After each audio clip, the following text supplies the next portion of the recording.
Wherever you go, whatever you do, throw a little at it. Omax, Vest and Briefs. இலங்கைக்கு கடத்த முயன்ற 10 கோடி ரூபாய் மதிப்புள்ள போதைப் பொருட்களை இருவேறு இடங்களில் என்சிபி அதிகாரிகள் பறிமுதல் செய்தனர். போதைப்பொருள் கட்டுப்பாட்டு பிரிவு அதிகாரிகள் பெங்களூரு ஹைதராபாத் நெடுஞ்சாலையில் சோதனையில் ஈடுபட்டிருந்தனர். அப்போது வழியாக வந்த காரில் சோதனை நடத்தப்பட்டது. அதில் 2 கிலோ சரஸ்ரக போதைப்பொருள் கடத்தி வரப்பட்டது தெரியவந்தது. அதனை பறிமுதல் செய்த அதிகாரிகள் 2 பேரை கைது செய்து விசாரணை நடத்தினர்.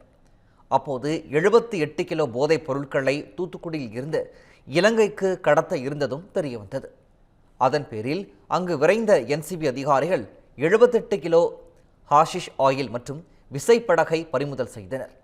இந்திய கடலோர காவல்படையின் உதவியுடன் மேற்கொள்ளப்பட்ட இந்த நடவடிக்கையில் 5 பேர் கைது செய்யப்பட்டனர்.